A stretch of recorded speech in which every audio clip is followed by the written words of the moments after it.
I'm speaking under the umbrella of the Vienna NGO Committee on Drugs. My name is Monica Barrat. I'm a Senior Research Fellow at RMIT in Melbourne, Australia. For over 20 years, my research has investigated drug use, drug markets, and drug harm reduction in the context of an increasingly digitised world. I'm also the Executive Director of bluelight.org, which is a digital global harm reduction community. My aim in providing this statement to the Commission is to highlight that technologies can facilitate or inhibit human practices and behaviours in multiple and complex ways. Both challenges and opportunities arise from technologies in the drug space, and we need to understand these, adapt to them, and utilise them.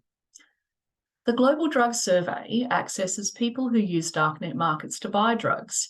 Following law enforcement takedowns of darknet markets, we asked people who use drugs how they responded. In 2017, they were more likely to be more anxious and some were deterred altogether. However, in 2019, the takedowns seemed to have less effect.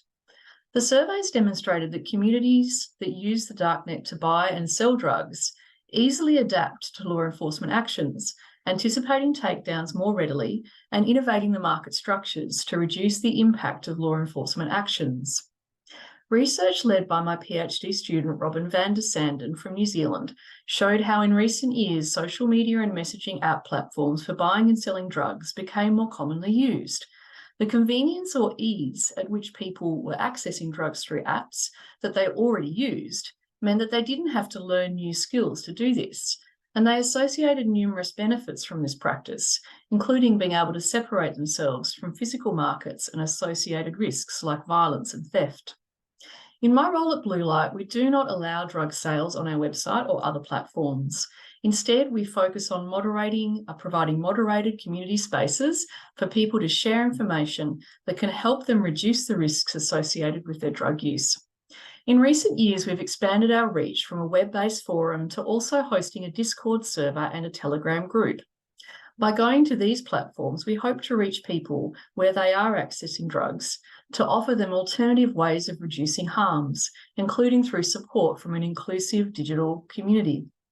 As we attempt to address the criminal use of digital technologies in the drug space, we need to be mindful that we do not inadvertently increase harm for people who use drugs. As an example, when pressure is placed on social media platforms to remove drug vendors, they may respond by removing all drug-related content, which puts many harm reduction channels at risk.